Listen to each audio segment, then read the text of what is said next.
ఇప్పుడు మీ పక్కన మీ వారు గానీ ఇంకెవరైనా ఉన్నారా? లేదు సార్. దేనికి? అయితే ఇప్పుడు నేను చెప్పేది జాగ్రత్తగా వినండి. ఇప్పుడు మనం మంజుని నిలువెల్లా ముంచడానికి చక్కటి అవకాశం వచ్చింది. దాన్ని ముంచే పని అయితే మీరు ఏం చెప్పినా నేను చేస్తాను. దాని మీద నాకు పీకలతో కోపం ఉంది. కానీ నా కొడుకు నాకు కరెక్ట్గా లేడు. అందుకే దాన్ని ఏం చెయ్యాలన్నా ఆలోచించాల్సి వస్తోంది.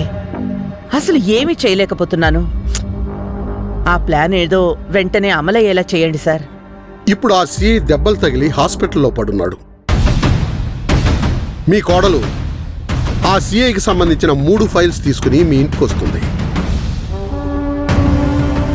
ఆ 3 ఫైల్స్ ఎక్కడ పెడుతుందో కనిపెట్టి వాటిని మాయం చేసేయండి. ఆ సిఐ దగ్గర తను బ్లేమ్ అవుతుంది. ఒట్టి బ్లేమ్ అవ్వడం కాదు సార్, ఏకంగా తన జాబే ఊడిపోవాలి. అలా అయితే ఇప్పుడు స్టేషన్ ఇన్ఛార్జిగా మన ఎస్ఐ ఉన్నాడు. అంతగా కావాలంటే ఫస్ట్ అయితే సస్పెండ్ చేయించేద్దాం. తర్వాత జాబ్ అదే ఊడిపోతుంది. దాని జాబ్ ఊడిపోతుందని మీరంటుంటే నా చెవుల్లో అమృతం పోస్తున్నట్టుగా ఉంది మినిస్టర్ గారు. నిజంగా తన జాబ్ పోతే అప్పుడు దాని సంగతి చెప్తాను. ముందైతే ఫైల్స్ మాయం చేయండి. ఆ తర్వాత ఏం చేయాలో నేను చెప్తాను. అలాగే మినిస్టర్ గారు, ఉంటానండి.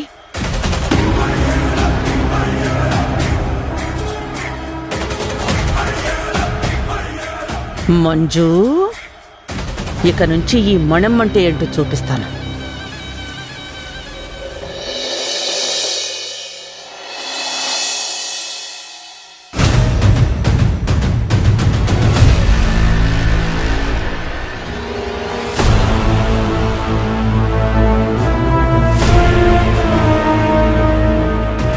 ఆ కాకి పిల్ల మీద నాకున్న కోపానికి ఏమైనా చెయ్యాలనుంది. టైంకి మినిస్టర్ గారు పని అప్పచెప్పారు. ఈ పని ఖచ్చితంగా చేయాలి.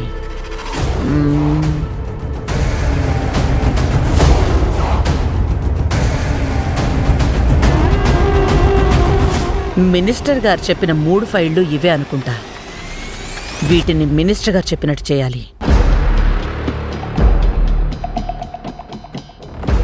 కాకిపిల్ల, అబ్బబ్బా తలనొప్పిగా ఉంది. చెప్పండి మణిమగారు. కొద్దిగా కాఫీ పెట్టివు. సరే మణిమగారు.